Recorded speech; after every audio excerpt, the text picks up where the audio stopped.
Hello everyone, it is my absolute pleasure to welcome to the Business Today Mindrush Best CEO Awards one of the brightest stars of the Narendra Modi government, Minister Piyush Goyal. Can we have a warm round of applause to welcome him, please?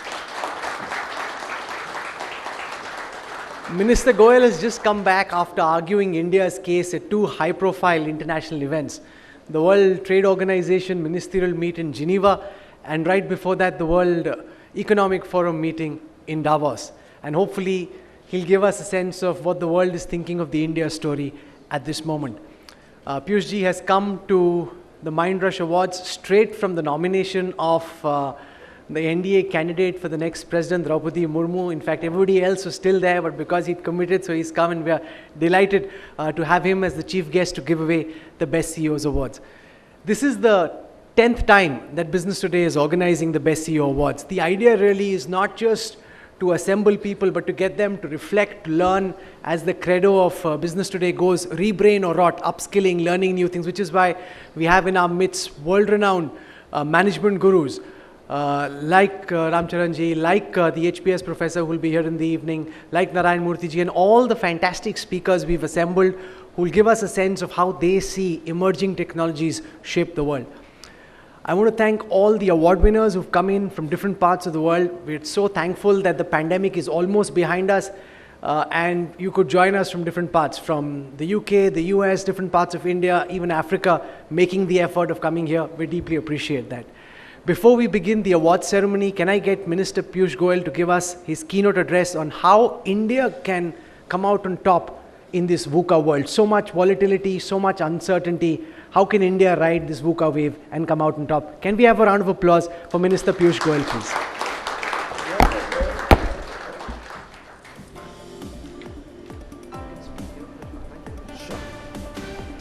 Thank you very much, Rahul.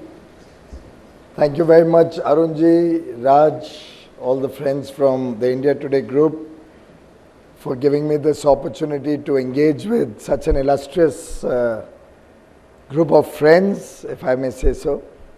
And thank you very much to all the business leaders for all that you have done for this country, because truly when we are out there talking about India, we are both encouraged and we get a lot of energy from the wonderful work that all of you are doing. And it's truly amazing to see the resilience of the Indian business community, the business world. It's truly very, very heartening to see our MSME sector, different infrastructure sectors, all coming up to speed in the most difficult of times, the VUCA times, as Rahul just rightly pointed out. And therefore, it's truly a delight to be a part of today's event honoring the best CEOs in the country. I'm very happy that Business Today also completes about 30 years now. Milestone event for the organization. 10 years of Mindrush, I'm given to understand. And 10 years of recognizing the very best that we have seen in the country. My heartiest congratulations to all the CEOs who have been recognized today for their contribution to the Indian economy, for their contribution to growth, for their contribution to job creation, for helping build the India story, both in India and across the world. Of course, while we are recognizing many of the top CEOs today, over the years, we've seen the India Today group on different occasions at different platforms, truly encouraging the business community and in some sense also becoming the voice of India across the world. And I'm sure that this very healthy partnership between the media, between government, between industry, that's what really defines and differentiates India from many other parts of the world. At both the occasions that Rahul just mentioned, whether it was at Davos or it was at the World Trade Organization Ministerial. I think we saw a huge blend of collective thinking coming to the fore. We saw India at its very best. Everybody put their business or political, in fact, media rivalries also to rest. Everybody spoke in one voice. Everybody spoke the India story. Everybody articulated the huge achievements that all of you collectively have demonstrated over the years. And I think that is really the factor which helped us be very successful, both at Davos, where you were yourself present, and also at the WTO MC12 meetings just concluded last week. So a big thank you to our friends from the media, from the India Today group.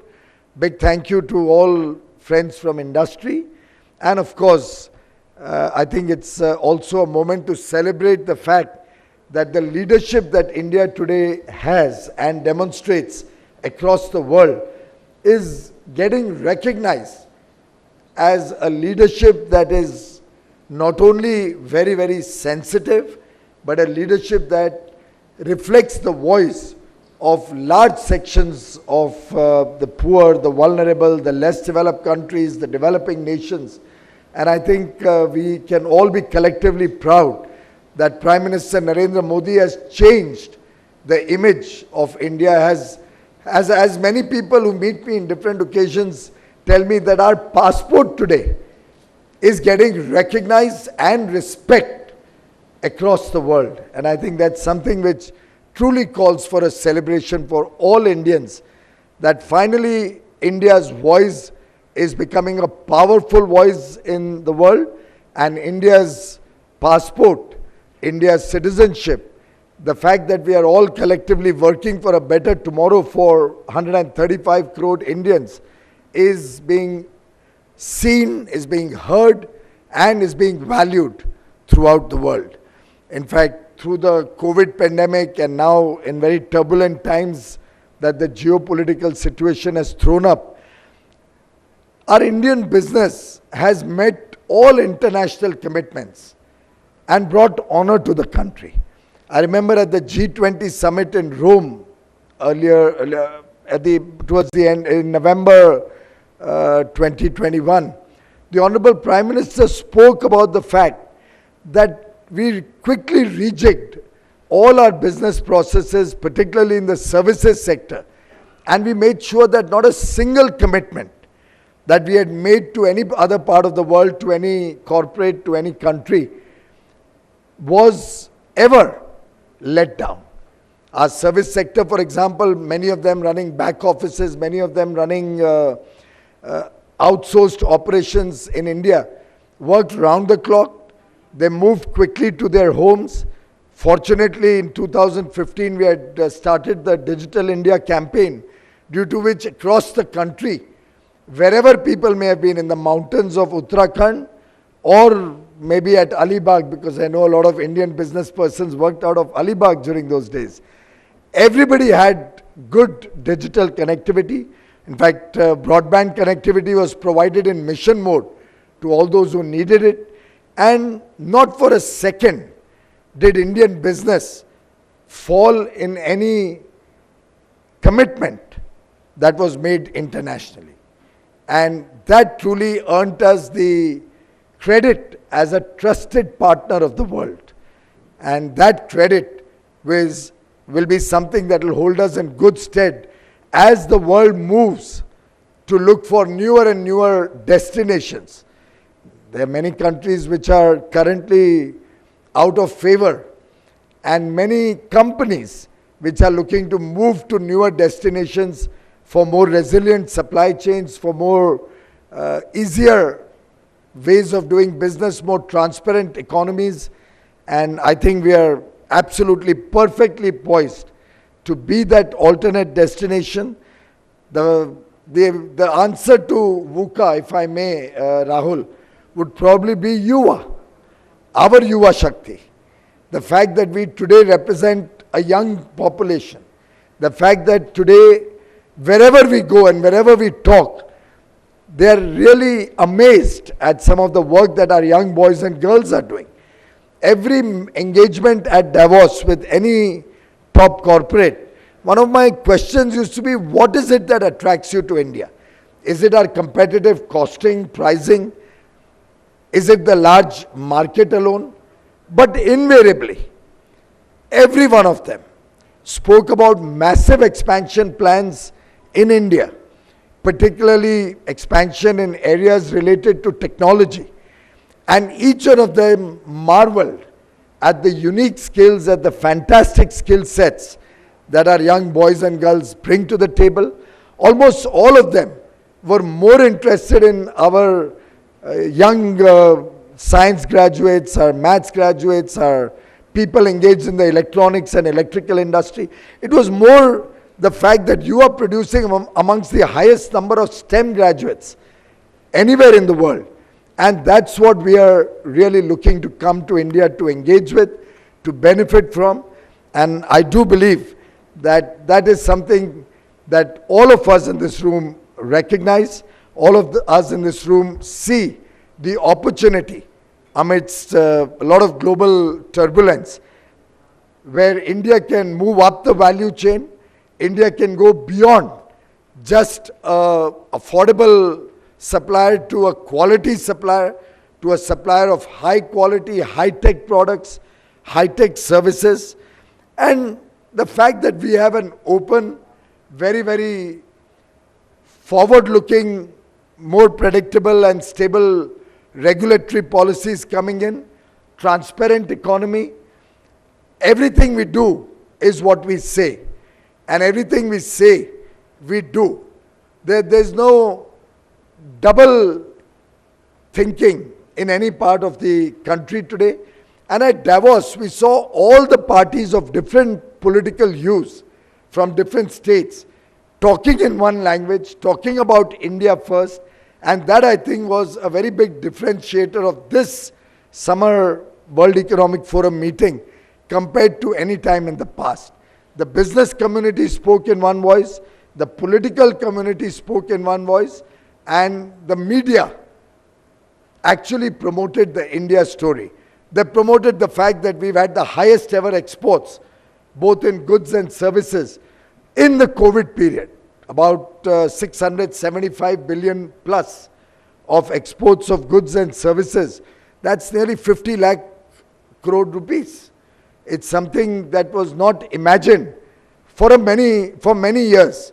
And I'm not very sure if any of you had imagined that we'll cross that cusp of 400 billion on goods and 250 billion on services even this year. But we did not only achieve that, we topped it and went to 675. Our FDI has been on a roll for the last 7 years in a row. We've broken every record, one after the other.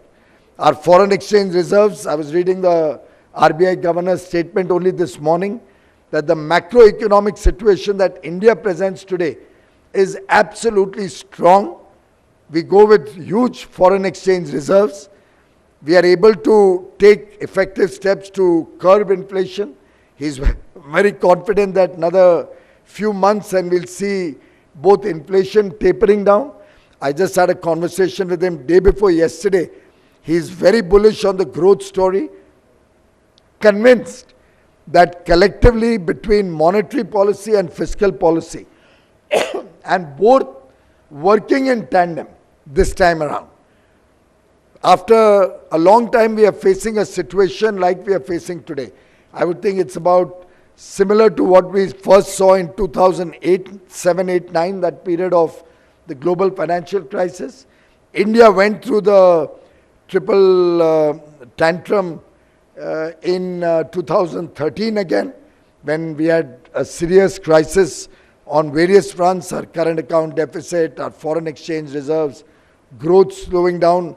There was clearly a very serious crisis on our hands on both these occasions. Currently, after about 8 or 9 years, we've reached almost a situation where the world is facing very serious challenges.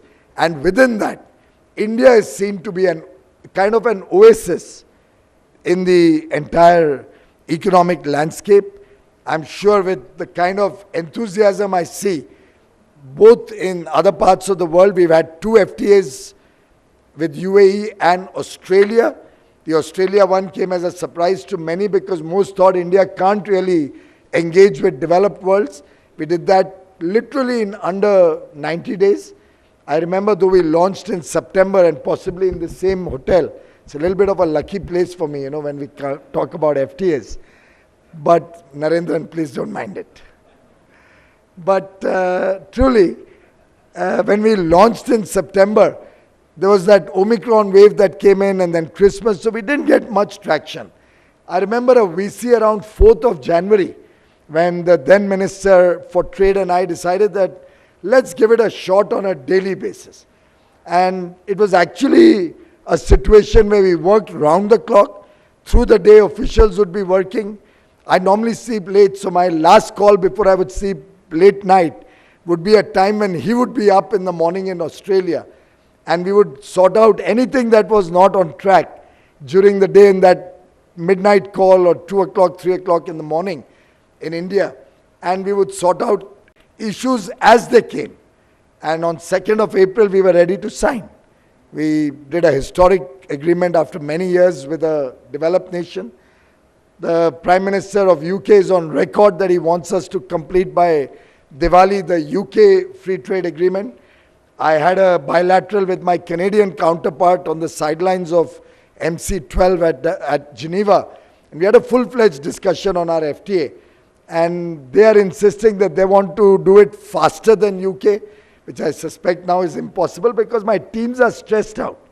The negotiating teams just don't have any more bandwidth. And within that, we've launched on Friday last week the formal negotiations with EU. Today is Friday. Yesterday, their teams have already landed. The EU teams have landed in New Delhi.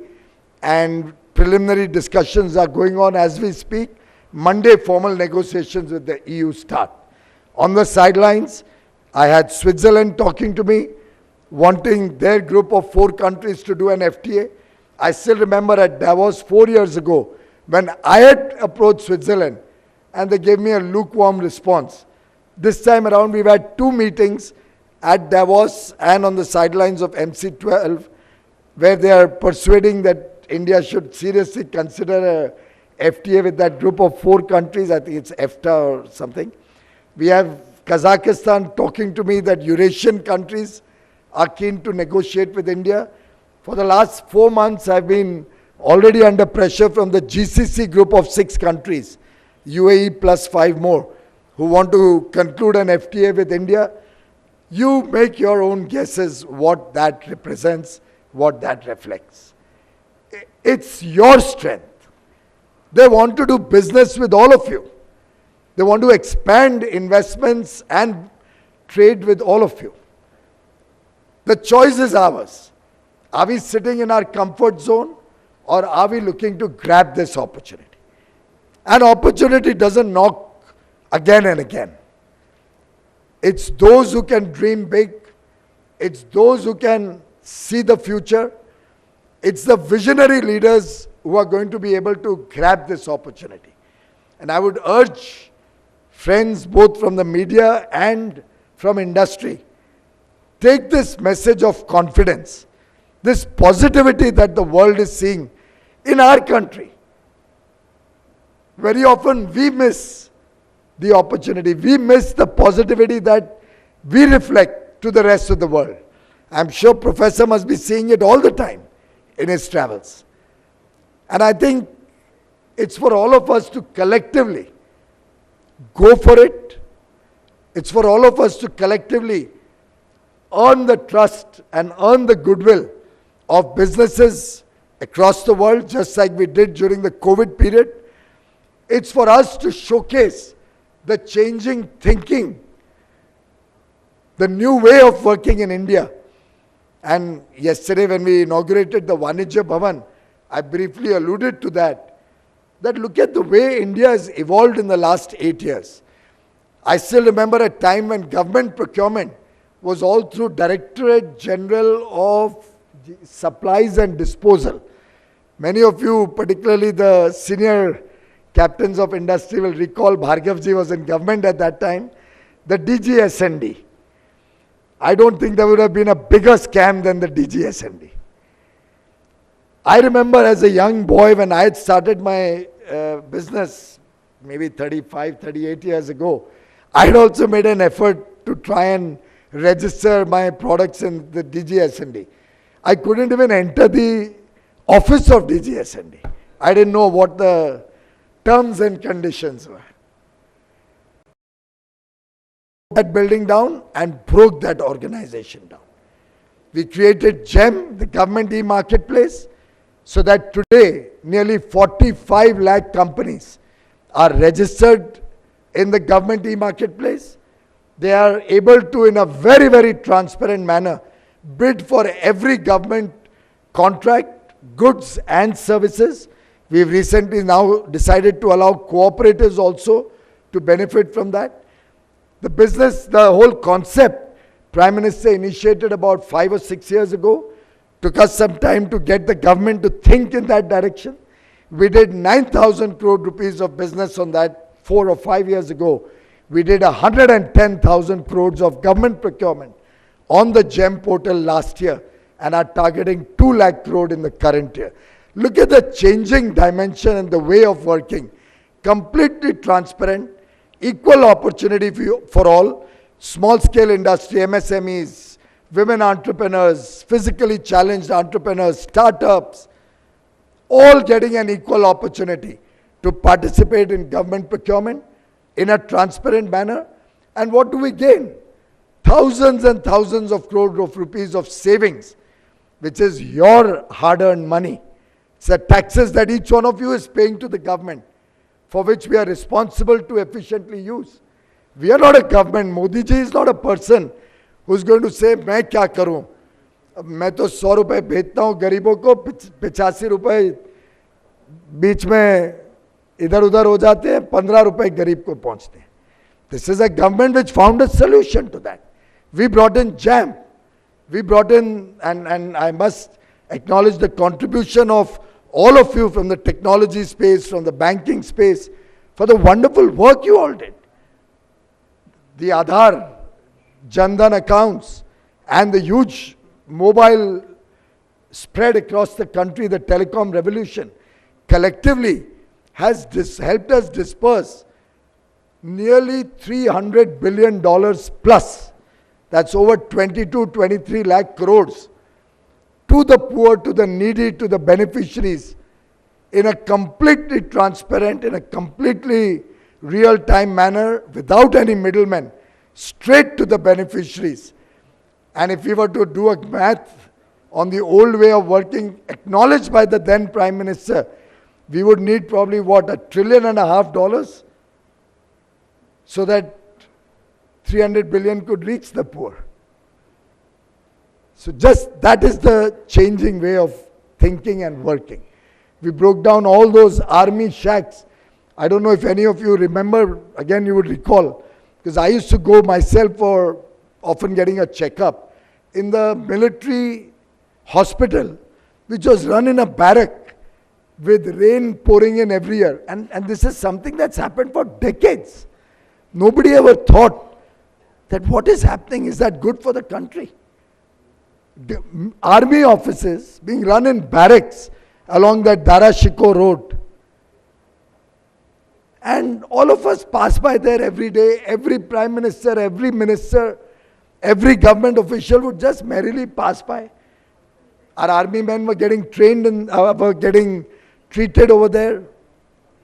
हमने सबने सोच लिया था हमारे भाग्य में यही लिखा है, पर प्रधानमंत्री नरेंद्र मोदी ने अलग कल्पना से देश चलाने के लिए सोचा. And today those are all gone. We have nice proper buildings which are coming up, which will help house all these facilities. Central Vista and the refurbishment, the new buildings that will come up will reflect the new age, the new way of working. Probably the next time around I'll allow you to do this function in the new Vanijya Bhavan building we've just inaugurated yesterday. It will give you a flavor of the things to come, the way Indian government is going to work in the future. And it will give you a flavor of the thinking where modernity with tradition, where strength of the Indian business and the confidence of the people of 135 crore Indians will all be reflected in the work of the government, and together all of us will do what happened at Davos, will do what happened at the World Trade Organization MC12 again and again and yet again for many, many years to come. Just like at Davos, for those of you who were there, Narendran was there, you were there, India was the flavor. You saw India across the promenade. You saw states, you saw top Indian corporates, you saw the central government, everybody speaking in one language, inviting businesses from across the world, come to India, invest in India, manufacture in India, serve from India. Same spirit we saw at the MC12. I mean, it was quite an envious position to be in, frankly. It reminded me of what I had experienced being with Prime Minister Narendra Modi at the 2015 COP21 Paris meetings. And I still recall when Prime Minister Modi would walk for any of the meetings or on any of the corridors of COP21, and Prakash Javadekar, me, some of us were with him through the days that he spent there. We were actually being requested by other country leaders, representatives, can you get us a 30-second pull aside? We want to click a photograph with Prime Minister Modi, of our leader. There were meetings which were held in the lounge for 4 minutes, where world leaders wanted to engage with India, to understand the India story, to understand India's position on climate. And actually Prime Minister Modi helped stitch together the final agreement, which is today almost like the defining document of the global effort to fight against climate change. India led the entire story of the developing world, the less developed countries, became the voice and helped bring our agenda on the table, helped bring focus on climate finance, low cost, long tenor finance, helped talk about technology, helped bring in sustainable lifestyle into the final document, which was never before something anybody talked about food wastage. And I think a similar story was played out in the MC12. We literally had a situation where in every intervention, India became the voice of the developing world, became the voice of the poor and vulnerable countries, became the voice of sections of society which for years and decades have not been recognized, respected, or got a raw deal. We didn't allow the Uruguay round type of discussions, the price of which countries like India are paying even today, where in agriculture a standstill was sought to be institutionalized, or rather what sought to be, has been institutionalized.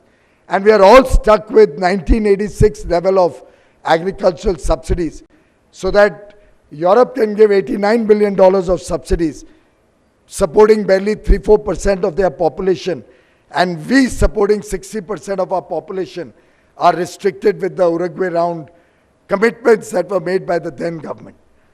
This time around, we fought for our fishermen, we fought for our farmers, we fought for food security, we fought for continuation of the MSP public stockholding process in India. We ensured that our farmers are not deprived of possible support that we are giving and wish to give in the future until they reach a level of prosperity and better future for their children. We ensured that India will be able to monitor our EEZ so that no other country can come and exploit the fish stock in our EEZ. We had an agreement on fisheries against illegal, unregulated and unreported fishing, something which most countries had thought was a written off ministerial, turned out to be one of the most successful WTO ministerials, which actually saved multilateralism. And believe me, the sense over there was that it was India's show, India is not the deal breaker, India is the deal maker. And literally when other countries were bickering over words, bickering over text, we would be the intermediary who would find a solution to every disagreement which went on for almost 36 hours non-stop towards the last 2 days. So I would dedicate that to 135 crore Indians whose strength and power was being recognized by the world. And I compliment all of you who give us that strength, who give us the ability to be able to stand any pressure, but stand with the confidence that we have your blessings and your support with us. As we embark on the Amrit Kal, as we celebrate 75 years of independence, our achievements of 75 years, and get into the next 25 years, the Amrit Kal, I am confident that with your collective energy and support, India will be a $30 trillion economy. When we celebrate India at 100, we will be moving towards prosperity for every single citizen of this country, for every person who works in this country. Let us all together collectively resolve for a bright future, for a great future for this country. As Prime Minister says, हम सबका प्रयास जब होगा, जब 135 करोड़ कदम आगे बढ़ेंगे, तभी ये देश आगे बढ़ सकता है. और एक बार जब ये देश आगे बढ़ना शुरू हो गया, चल गया, तो दुनिया की कोई ताकत हमको रोक नहीं सकती. बहुत बहुत धन्यवाद.